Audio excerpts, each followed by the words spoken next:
नमस्कार दोस्तों, स्वागत है आप सभी का। आज के वीडियो में हम लोग जानेंगे जटिल कार्बोहाइड्रेट किसे कहते हैं। जटिल कार्बोहाइड्रेट किसे कहते हैं, तो चलिए देखते हैं। यह मंड स्टार्च के रूप में आलू, चावल, गेहूँ, मक्का में पाया जाता है। मतलब ये जो मंड है स्टार्च के रूप में जो है आलू, गेहूँ, चावल, मक्का इत्यादि में पाया जाता है। इसी को हम लोग क्या बोलते हैं, जटिल कार्बोहाइड्रेट बोलते हैं।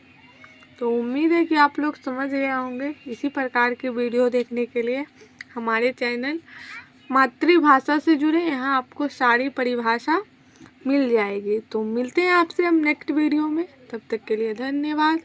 जय हिंद।